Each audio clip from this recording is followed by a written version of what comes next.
Happy Sunday, y'all. Welcome to the Royals Rundown podcast presented by Royals Review. I'm Jacob Milham, and my co-host, Jeremy Greco, has a brand new look that none of y'all can see unless you're watching the video on social media. Jeremy, how does it feel to have not just blue hair, but a blue beard? I mean, it feels pretty blue today. Yeah. I'll say. I think all Royals fans are feeling pretty blue right now. And you could have been feeling more blue if you would have followed along in the game thread on royalsreview.com. Also, you got the game recap and so much more over there at royalsreview.com. A very, very busy weekend from the front office. We will get to that later on in the show. Jeremy, we're recording this, about like 10 minutes after the Royals got swept for the second time this season, dropping all four. Game final. Yes, game is final. Game is final. I turned it off a while ago. Yeah, this was one of those games that you were talking about the recaps that y'all would throw up early over at Royals Review. This kind of felt like one of those. It was always a massive hill. It was. The difference is that it wasn't like a 10-run or even a 7-run deficit at any point until the very end. True. When I guess it was a 5-run deficit. Yep. I mean, this is a series where I would not write any of those recaps, but it is a series where I turned the game off early 3 times out of 4. I watched the whole thing Saturday. I made myself watch the whole thing Saturday because I was writing that recap, but the other 3 games, I did not watch the entirety of any of the games because this was actually something I wanted to run by you as a possible thing we could talk about today was, what are some coping mechanisms for when the Royals are losing? And my coping mechanisms are turn the damn game off and do something else. Yeah, that's so Friday night I turned the game off. I watched a movie, which is going to be my Royals review today. Or my Royals Review reviews. Today, I turned the game off and I built a ramp for my dog who's got some bad arthritis and I want her to be able to get on my bed easier. Hell yeah. So, fine. I found something fun to do. I found something productive to do. Do you have any strategies or do you just tweet through it as they say? Usually I'll gut it out. I will. I don't know if that's healthy, man. I mean, so, if you feel good about it, you do that. But I got to step away sometimes. It's always a balancing act. Okay. Because I'll pull up, our good friend Lux. He's one of the moderators over at the KC Royal subreddit. I know, right? And I'm sorry, the game threads can get very toxic over there. I thought that the royalsreview.com comment section was bad sometimes. That Reddit's even worse. So usually I'll exit out of all of that stuff and I will just talk about what I feel like talking about. I'll ignore the replies to my tweets and I'll keep the game going because at the end of the day, when that I think it was the Mariners comeback where they came back from 8 down, that I've been holding on to that for too long. Honestly, it was White Sox. That was the White Sox that they was it the White Sox from 8 down. That was back in 2016. No, that was this year. Oh, this year. Yeah, their massive comeback this year in Kauffman Stadium. Okay, that one, yeah. Yeah, so that but has here's got the me thing, hopeful. Jacob. Yes. DVR is a thing. Cable. What do you want me to do? You have the MLB TV subscription that I have, right? Yes, I do. There's DVR on that too. There is. And I can always go back and watch a condensed game. But truthfully, if I went and watched the highlights of the condensed game, I'm not seeing a whole lot of Royals right now because it was a pretty pitiful game overall and a pretty pitiful series looking at it from a 4-game set. Genuinely, my best coping mechanism is I'll just pull up Baseball Savant and I'll watch the win probability chart, if you will. And right now, if you go back and look at it, this was a competitive game up until the top of the 4th inning. First few innings were really, really series. Good. Yeah, exactly. And it just falls off a cliff once the Astros get the 3rd time through the lineup or once they get to the bullpen. That's when it really falls through. I don't know, man. You got John Schreiber and Chris Stratton coming out and pitching the bottom of the 8th when you're facing a sweep. What are we doing? I wonder if Lucas Erceg is still not available. Probably not. Sam Long, Carlos Hernandez had already pitched in this one. Yeah. only have so many pitchers. True. Steven Cruz threw 2 innings yesterday, so he's not available. Yeah, you're right. There's so many issues right now that were apparent during the Astros series. I mean, frankly, the 2 new acquisitions we saw looked like did their part. They really did. Here's my takeaway, Jacob. Okay. Is that the Royals are 0-7 in the state of Texas this year. Yeah. Goodness. And Bobby Witt Jr. has 2 hits in the state of Texas this year, solo home runs against the Astros. As Bobby goes, so goes the Royals. If Bobby's not hitting, the Royals ain't winning. Bobby, for whatever reason, didn't hit in the Rangers series in Arlington. He didn't hit in this series. The Royals lost. They need Bobby Witt Jr. to turn back into Superman tomorrow, and then, and we'll see what happens from there. Yeah, they just desperately need to go home right now. I honestly wish that Monday was an off day and, come back and face the Guardians with a fresh set of eyes. You don't? I don't want to sit and dwell on the first five game losing streak of the season. I did the math last night. The Royals had, I don't remember now, and I don't have it pulled up because I did not want to read those comments. 5 or 6 losing streaks of at least 5 games last year, including a 10-gamer, a 7-gamer, and 2 6-gamers. Jesus. And the Royals this year have 1 4-game losing streak and 1 5-game losing streak as of right now.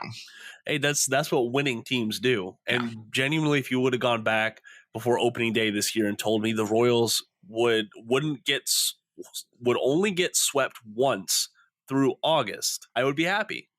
I think genuinely would there's so much right now that is, if we had told ourselves before the season started, we would have been like, wow, holy cow, the Royals are holding the 2nd wild card, tied for the 2nd wild card, so really the 3rd wild card because the Twins did win their game, so now they're tied for 2nd and they have the tiebreaker. So the Royals are holding the 3rd wild card, tied for the 2nd wild card as far as record in September. Yes. I think we all would have said, I will take that future. Let's do that.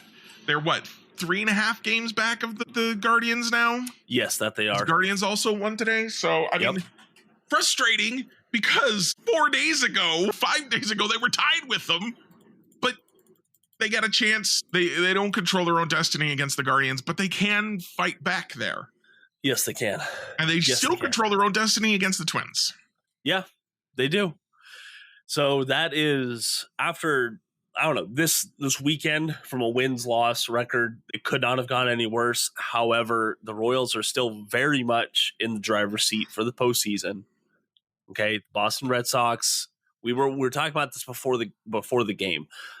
Fans are rightfully reacting negatively 1 game at a time.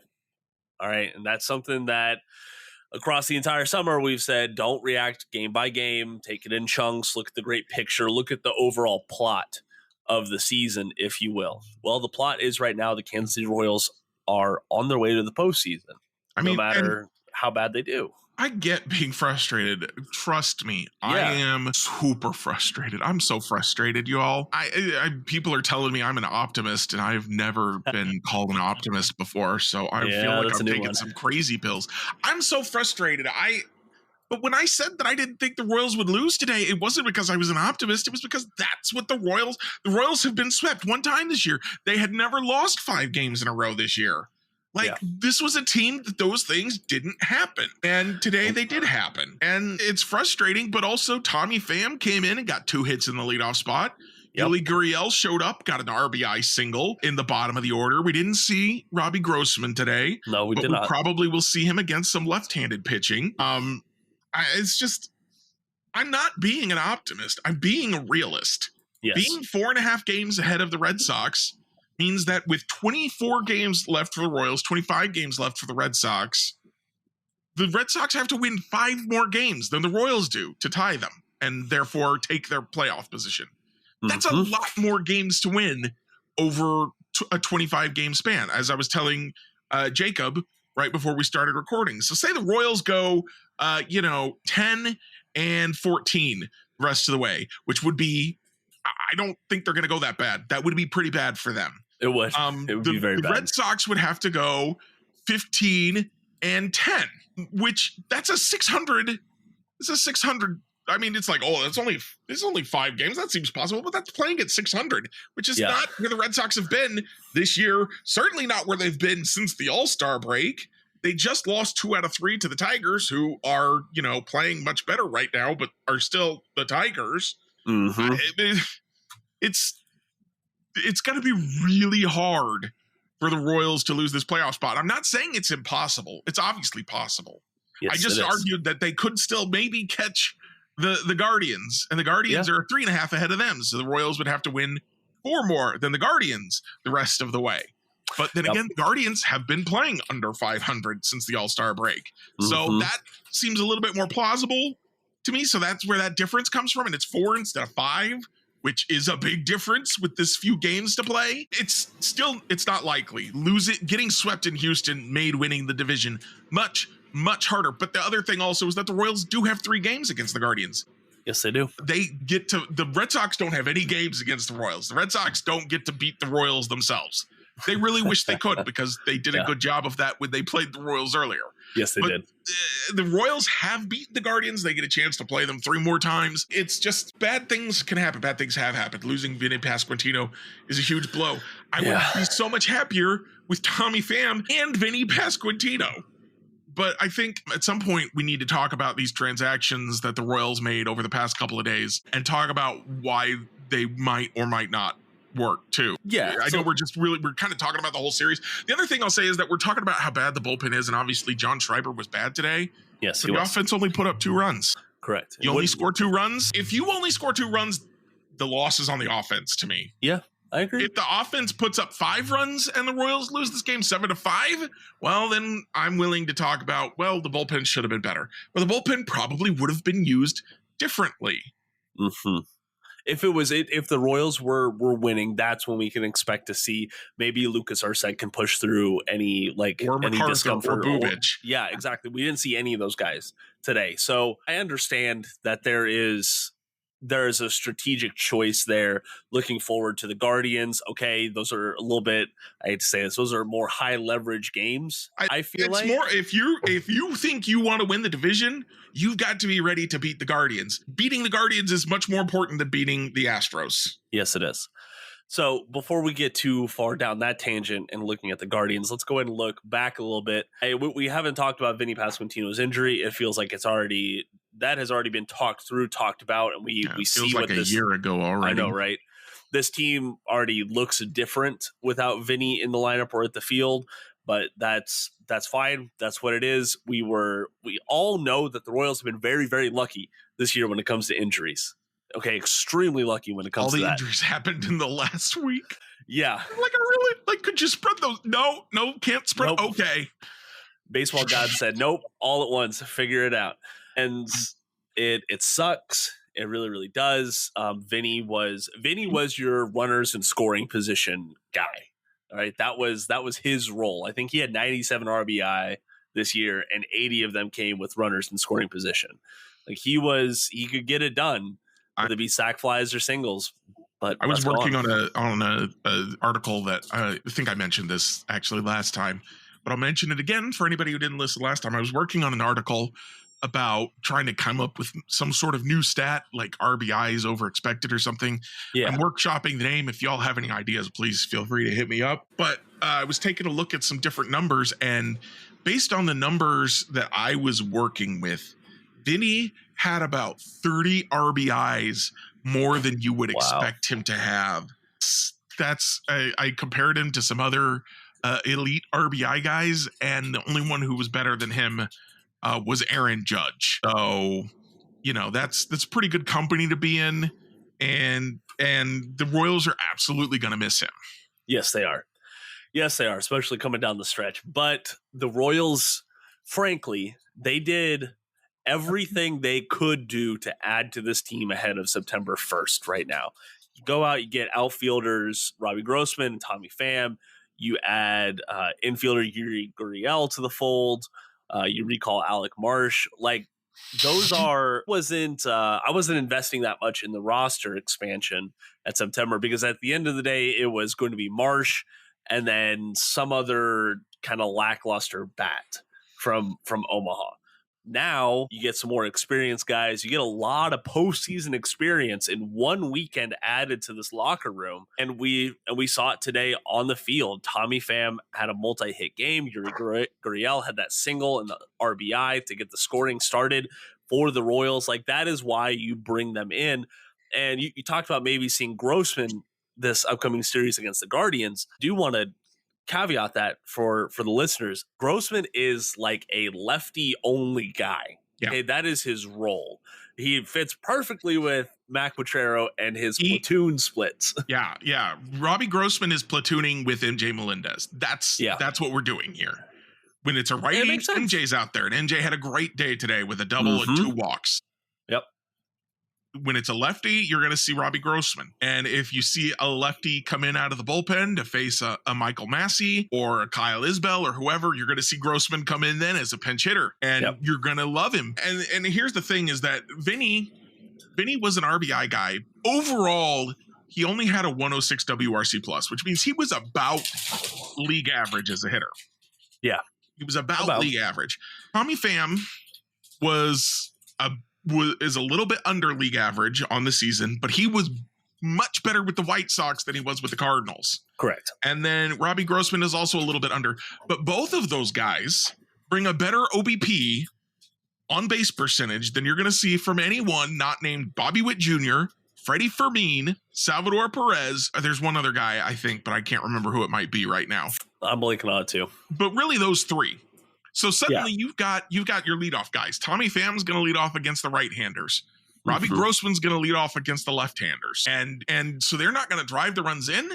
But as we saw with Tommy Pham today, they're going to put runners on for Bobby. Yes. Now, Bobby needs to do his part. Yep. Can't believe I'm telling Bobby Witt Jr., who hit his 30th home run today, that he didn't do his part today. But Bobby needs to do his part and get those runners in, or at least, get himself on as well, and then we're probably going to see a lot of Massey and Melendez batting third, get that lefty slotted in there. So you can't just go right, and then drop a right-handed reliever on them. And I think putting Melendez and Massey with Salvi backing them up is going to get them some good pitches to hit. Yep. Going to give them some opportunities to take some walks, maybe. You're going to see some opportunities here for these guys to drive in, run. What the new guys bring us is on-base percentage runners that the other guys can then drive in. And the other thing that I guess we haven't talked about is for the 5-game losing streak is that the Royals, who have been nails with runners in scoring position all year, were awful. Terrible. For the whole 5-game losing streak. Yeah. As soon as the Royals break out of this slump, they're going to be good again. But for this slump, I mean, it's been awful watching the offense try to do anything for 5 days, which is just, that's not what you want. No, and it's not what we've come to expect in 2024. Like, this performance was the status quo from about 2017 to 2023. Right? Like, this was the usual, same results, same process. What are you going to do about it? Move on to the next day and hope that the winter goes better.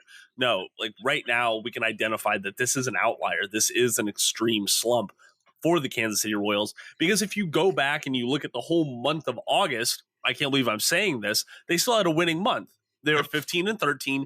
They led the American League in batting average, runs per game, and slugging percentage as a team in August. And that's good. That is still factoring in this terrible 4-game stretch that they were on to close out the month.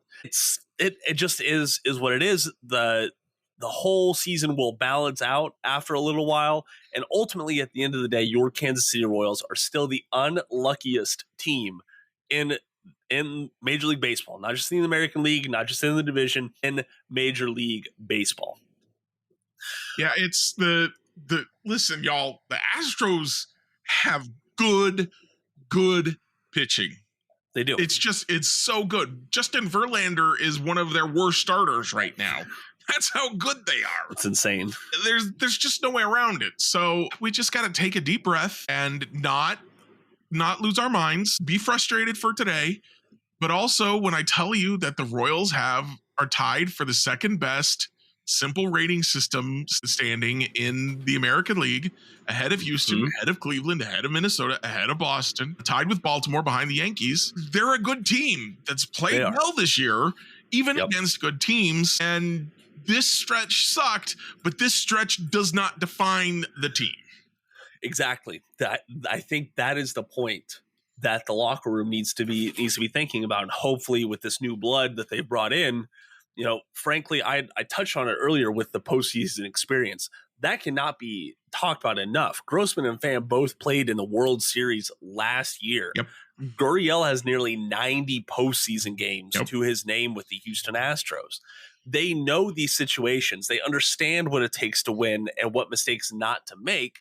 And you know what? I think it was Tommy Pham's first AB. It was like first pitch swinging, got an out. Everything after that, you saw some of the veteran process and things that other Royals batters can emulate. And I'm not saying they're going to flip even the worst batter around in the lineup, but that can only have a positive effect in my mind. Did you see the pregame show at all? No, I listened to Verns, and then I listened to Q and Piccolo talk. I didn't watch the game. So I watched the pregame. I watched the pregame show a little bit today, and they talked to Tommy Pham. We talked about Tommy Pham, and I walked away from it a huge Tommy Pham fan. Hell yeah.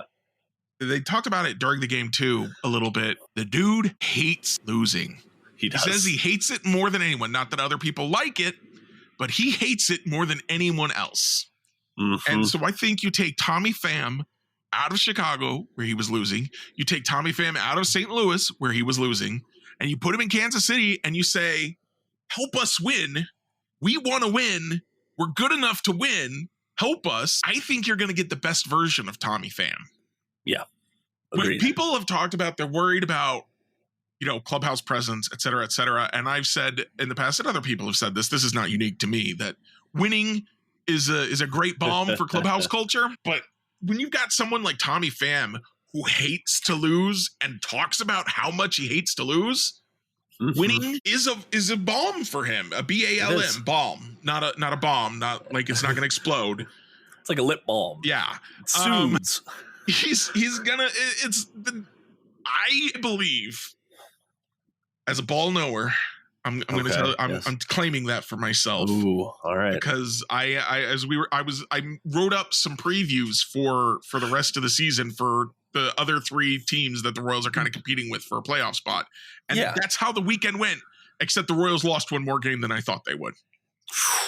So I feel pretty like I know what I'm doing right now. Also, I'm going to end up being the closest in terms of record out of all the review writers we get to the end of the year for the Royals record. I'm still going to be short, but I'm going to be closer than everybody else. Yes. So I'm going to say I'm a ball knower, and I'm going to say right now, Tommy Pham is going to be huge for this team. Mark it down. When he does what he does today, and if things are working in the 2-hole, in the 3-hole, in the 4-hole, that's very valuable to have what Pham does at the top of the lineup. Just frankly, outside of Bobby's home run, Bobby Witt, Michael Massey, and Salvi weren't getting anything done today or this series overall. So they need to get back to Kauffman Stadium, hopefully get back into some sort of rhythm, get back into some sort of comfort, and get back into their winning ways. And I was also very encouraged by Yuli Gurriel's single. Okay. And why is the ice? This is the third podcast in a row the ice cream truck shows up while I'm trying to record a podcast. Very consistent. It's like, gotta go. Podcast they're time. recording the podcast. But the fact that Yuli Gurriel hasn't played in the big leagues all year long, and his first game back, he gets an RBI single. I'm not predicting as much for him as I am Tommy Pham, but there might be some juice there. There might not be done. I was that trade. I was like, I don't know, guys. That seems he's 40 years old. He hasn't been in the big leagues all year. I don't know, but watching him today, I think he might have something. That trade wasn't one of those where I think you see it all the time. You see these experienced MLB guys who land in AAA and they just get stuck there. And they're about league average for AAA. Yeah. And you look at it and your team acquires them, and it's like, oh, well, they did this thing like 3 or 4 years ago, and like they've at least maintained, so maybe there's something there. Gurriel was successful for AAA Gwinnett Stripers, the Atlanta Braves affiliate.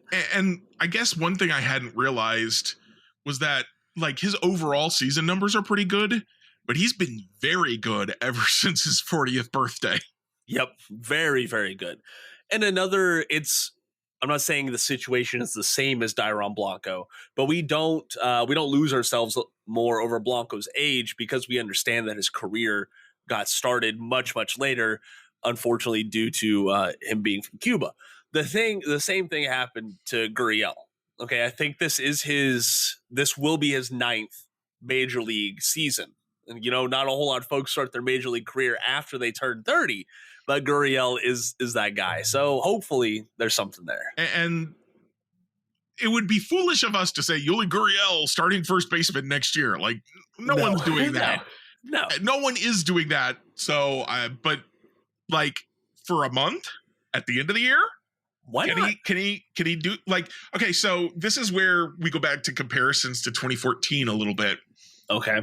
Eric Hosmer got hurt, broke his hand in August of 2014, and he was kind of carrying that team.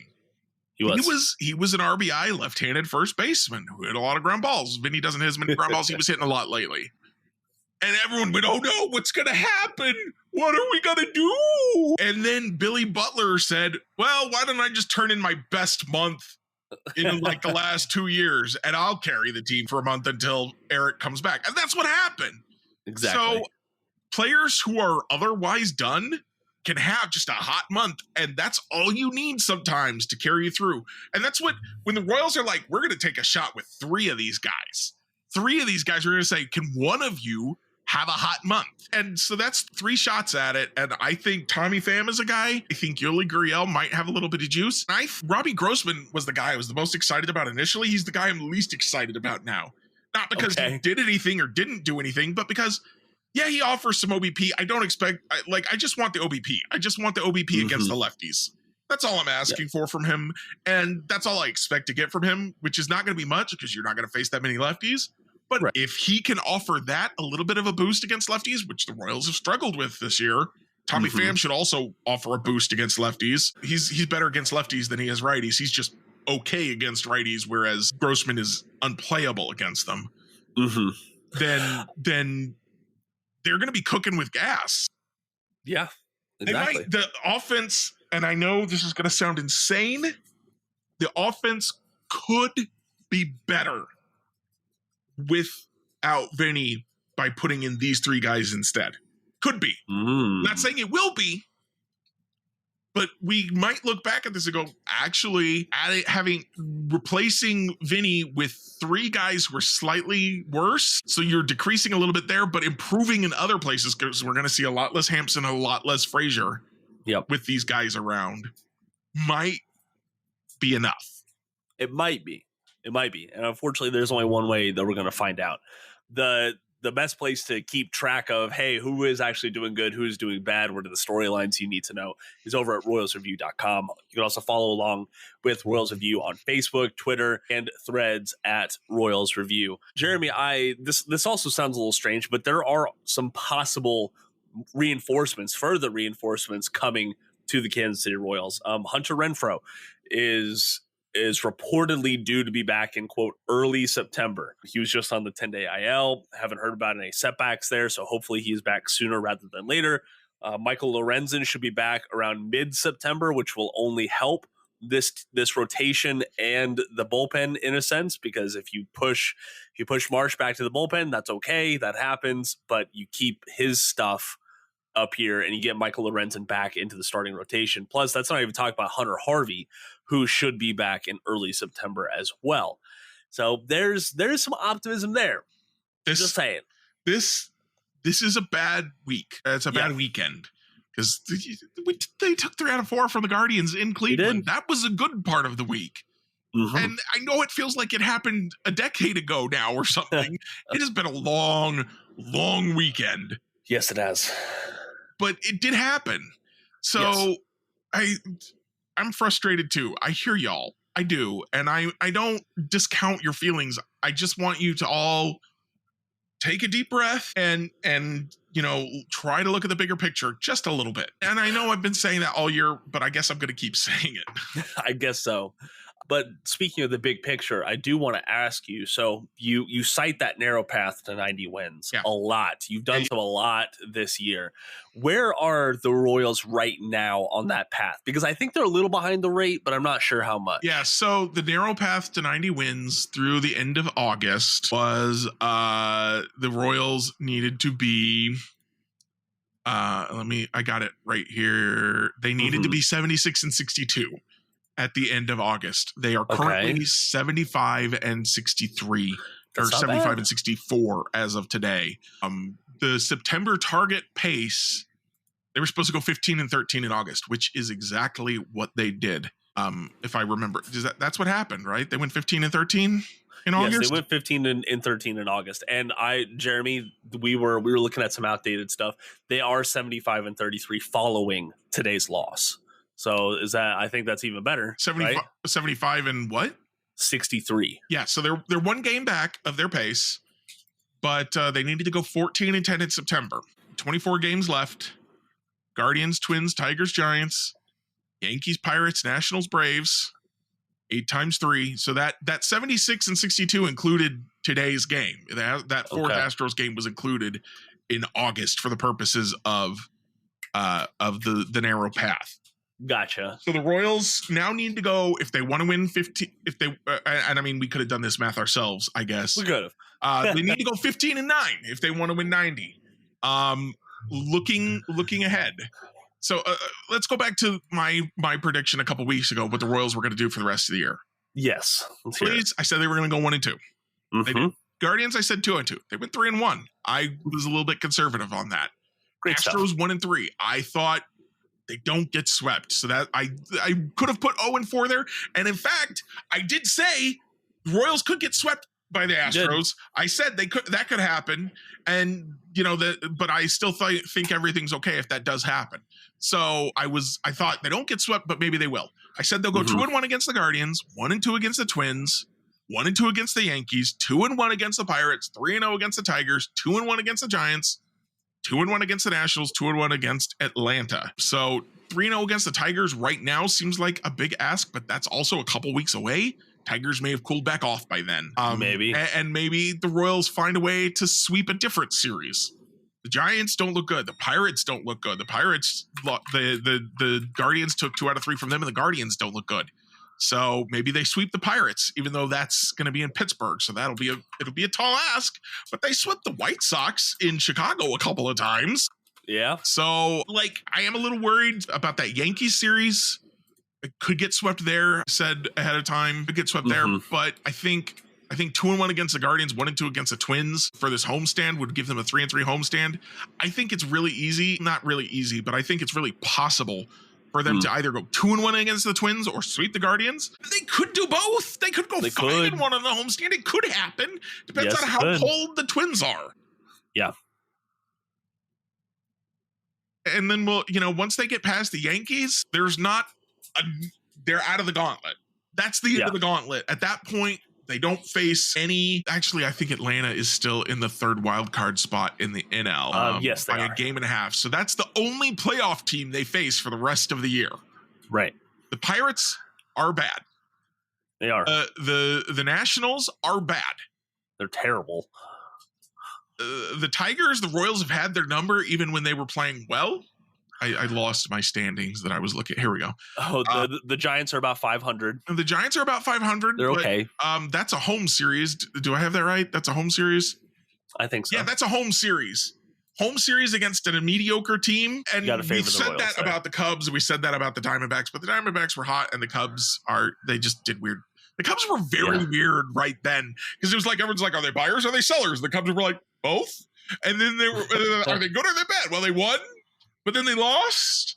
So forget the Cubs for a second. Well, no. The Cubs are good right now. So those losses, they're 9 and 1 in their last 10. They're 3.5 games back in the playoffs. So there's this gaunt. Excuse me as I bash my microphone. Why'd you do that? This gauntlet is rough, but the Guardians not being good helps. The Twins not being, they took 2 out of 3 from the Blue Jays, but it was hard. It was a dogfight. And the Royals had the Blue Jays all year. They were a bad matchup for the Royals, so that's still rough. But it's at home. There's a lot that can still happen this season. Yes. What I finally ended up with was that the Royals were going to win 90 games. That's where I came down. They're still on pace for that, having lost an extra game against the Astros, winning an extra game against the Guardians. And I said, listen, even if they get swept by the Astros, even if they get swept by the Yankees, that's 88 wins. It's more than enough to beat the Red Sox. Exactly. Probably not enough to win the division. Probably takes not 90 to win the division. But frankly, that's fine with me. Yeah, I would rather they won the division, because if they win the division, their odds of making it further into the playoffs go way up. Playing 3 road games in the wild card series against anyone is going to be a tall ask for this team. It is. And this is the other thing that I think we've talked about that I just want to throw out there again and remind myself and remind everyone else is that even if you lose in the first playoff series, that playoff experience is huge for all of these young guys who've never done it before. Yep. It helps. And honestly, this playoff race experience is huge for them. I feel like some of these guys have been pressing a little bit. And so looked like it this weekend. They're going through it. They're going through some growing pains. It's rough. It's painful. Come back next year. Let's see how they look coming down the stretch if they're competitive next year, which I hope they will be. I hope that JJ Piccolo, makes some moves to improve the bullpen and to maintain everywhere else. Yeah. And this is a good position to be at in the postseason push. I would much rather be where the Royals are right now in a 5-game skid than compared to the Seattle Mariners or the Detroit Tigers, who are they're looking good. However, they still have a very, very steep climb. This is an enviable position to be in. That's exactly right, Jacob, is playing well, but 5-6 games back. That's not where you want to be, because you have no margin for error and you're counting on somebody else to lose a lot of games that they haven't lost all year. Right. Just so folks can appreciate this a little bit more, the Royals went 3-7 in their last 10. So did the Boston Red Sox. So that just helped that gap stay there. And that's the thing. That's the other thing, is that the Royals playoff odds went up from Friday night to this morning. Yeah. They went up. Why? Because the Red Sox lost last night. And as long as the Red Sox aren't gaining, their playoff odds are going up because there's very little season left. So it's still, we're not really in the marathon stage anymore of the major league season. This is the sprint now. Yeah, this is the sprint. This is where and I think that's why Royals fans should be happy with what Piccolo and company did this weekend, getting these players, because this isn't how many times have we seen as Royals fans, plus other teams around the league right now, they're standing pat. They're hoping for internal progression. They're hoping that they don't regress at all. Frankly, I like what Piccolo and them did. I think this is all they could do at this stage, and you're recognizing, hey, we don't have any reinforcements at the AAA level right now. Nick Lofton hasn't panned out. Tyler Gentry hasn't really panned out. They DFA'd CJ Alexander, for goodness sakes, who is an above-average batter at AAA. They just don't want to rely on them. All right, if they're going to put their trust in someone, they're going to put trust in a veteran presence who helps this locker room as well. Jeremy, I cut you off. No, I don't even remember what I was going to say. I swear the ice cream truck is just extremely distracting to me. Okay. I don't know why. I hear the music and I'm like, why is there music? And then I look out the window and then I'm like, stop looking out the window. You're recording a podcast. Well, hey, let me get you back on track with a little bit here. Jack Caglione. Let's talk about this guy. Call him up. Call him up, baby. I remember what I was going to say, though. Okay, what were you going to say? You did a good job there. Thanks. The Royals went out and got the 2 best bats that they could, plus a third one that I don't think anyone realized they could get. No, or that they would get. Yeah. Well, I don't know that anyone realized Julie Gurriel was available. No. I didn't realize he was still playing. I didn't realize that they could trade for him. and I didn't realize that they could add him to their roster and still have him be postseason eligible. Like, that's wild. That's how aggressive JJ Picollo is being in trying to get this team to the postseason and in the best shape it can be going there. Is he's like, Yuli Gurriel's still out there, right? Let's we can trade for him because he's a minor leaguer, and then just add him to the 40-man roster in time. Let's do that. I mean, what the heck? It can't kill us, right? Let's try it. We'll see what happens. Like, that's crazy. I love a GM who's like, let's take a chance. That's what the good GMs do. They say, yeah, let's take a chance. Let's see what happens. Let's roll some dice. Dayton Moore, this was the thing that always frustrated me about him. One of the things that frustrated me about him the most was, like you said, standing pat. Our guys will improve. Nobody will get worse. And JJ Piccolo's like, all right, Veneziano, he's not my answer. CJ Alexander, he's not my answer. Austin Nola, he's not my answer. Let's try something else. Yes. And that is what they're doing, and we'll see how it works out. But Jeremy, this is something that I forgot to bring up earlier. So I mentioned how I listened to the pregame show on the radio today, which traditionally on Sundays is when they sit down with JJ Piccolo, talk about the moves, talk about the team, stuff like that. I know all the bros went crazy when they heard verbatim Piccolo said that they were looking at players in the Mexican League.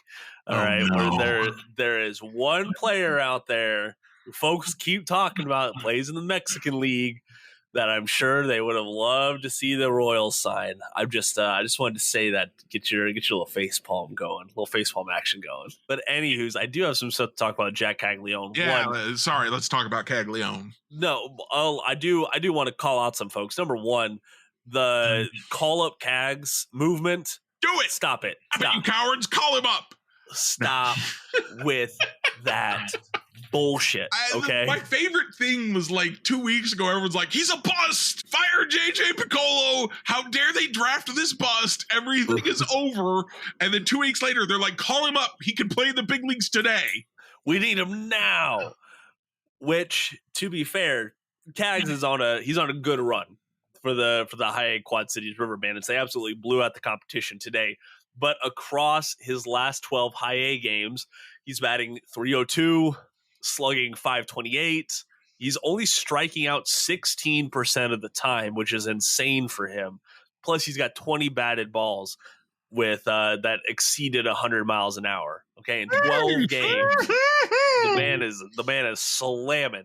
Now, is he perfect? No, he still chases a whole bunch, but he still puts the bat to the ball, and good things happen when he puts the bat on the ball. So Cags isn't a bust. Please don't write him off. There's still a little bit of action to be had in high A, not nearly as much as MLB or AAA, of course. But if you can catch a game where he's starting, please go do so because fireworks are likely. So, Jacob. Yes. Are you trying to tell me that Jack Caglione is not a bust, but also that the Royals should not call him up to play at first base today? That is correct, Jeremy. Room for your moderate takes, Jacob. What the heck? Come on. It's one or the other. Either he's awful or he's the best who's ever been. No in between. None. Which I thought was funny with the Bobby Witt Jr. discourse this past week, because I got not into it with someone, but like I was having a back and forth with someone talking about, they were saying that Bobby was slumping. Bobby wasn't holding up his end of the bargain heading into Saturday's game.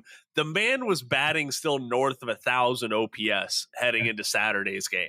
Okay, I get it. He was having a 2-game slump, yeah. Yeah. Oh, yeah. 2 games. Whoop-de frickin' do. I did the math on that 4 times this year. 4. Bobby Witt Jr. has had 2 hitless games in a row. One time he had 3 hitless games in a row. That was against the Rangers in May. In Texas. Screw Texas. Was it May or was it June? June. In June. So for 2 months, for 2.5 months, Bobby Witt Jr. didn't have more than 1 hitless game at a time. I think we can forgive him for going hitless in the first 2 games of the Astros series. Absolutely. I certainly can personally. Now I'll see what he's got against the Guardians. Jeremy, one other prospect note that I did want to bring up. We talk a lot on this podcast about Annie Rogers and her newsletter, which is a great resource. I think another good way to get some insight into the team. This go around, she sat down with Spencer Nivens, who, if you're unaware of who that is, destroying the minor leagues. Absolutely obliterating them. 13 home runs in August, leading all of minor leagues. Slash in 352, 427, 806. You heard that right. 806 slug in high A Quad Cities. The River Bandits right now, they do have a half game lead in the Midwest League East. So they're making a good postseason push.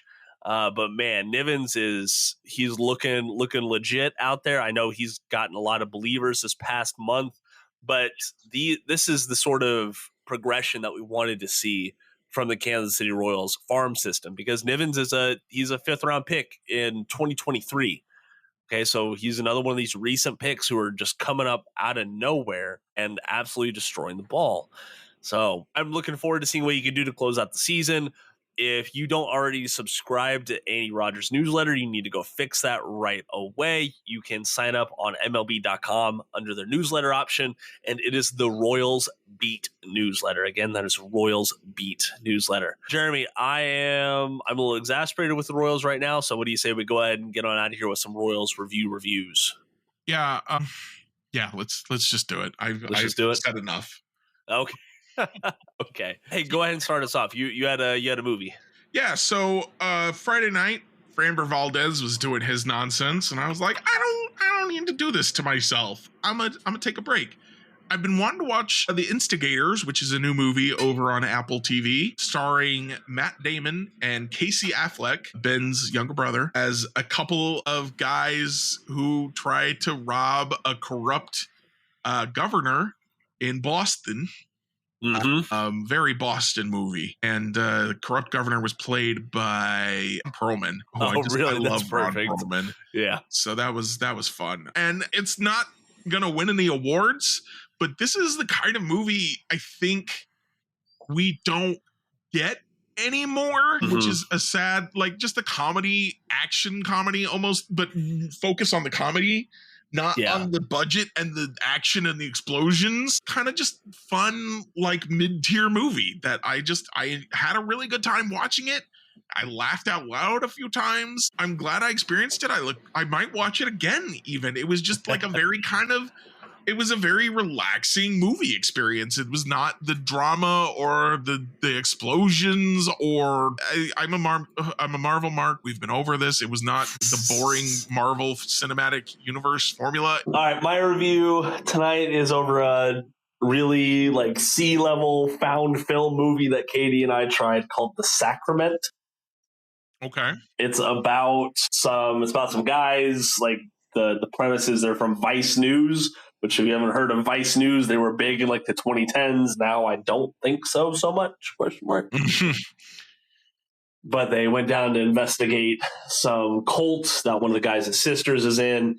And like usually found film movies try to be like really, really weird and like off the wall to make them, what's the word? Original? Like that's what Blair Witch had going for it. Like that's what Hell House LLC had going for it. This one is just basically like a smaller scale Jonestown.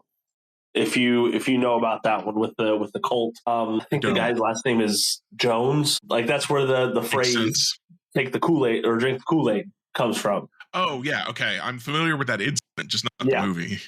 And so it's based off of that incident. Like I'm talking like copy and paste. It's so frustrating. It's okay. I'm not going to watch it again. Don't suggest anyone to watch it, but I've seen worse found film movies than this one out there. It just felt a little weird that it was just the exact same thing that happened. So we both watched some 20 years ago throwback movies then. Pretty much, that was really when found film like hit its peak, was after Blair Witch, right? Yeah. Yep. And then I was watching that the comedy action movie. Yeah. And I know Honey's all about that because like traditional rom-coms are really starting to make a comeback. So are they? Because they've been missing for a minute. They have been, from what she tells me, and as far as the movies that she tells me to watch, They seem back. I'm not saying they're good, but they seem back. Good. We need more of those low budget, mid budget movies. The only having the high budget movies is bad for film goers, and it makes things boring because who wants to watch the same movie over and over again? Exactly. That's what I think. Variety, baby, variety. Yeah. All right, speaking of variety, I think Jeremy and I are going to go find something new to watch to cleanse our palate of the Kansas City Royals from this weekend. If you're still listening, you know where to follow us at. Our links are down in the podcast description below. I apologize that my audio is completely different because my dog's unplugged some cords from my computer. I can't figure out what the hell's going on, so I had to record from my phone. But Jeremy, thank you very much for joining me this evening. I hope everyone out there has a great Labor Day, and until next time, go Royals!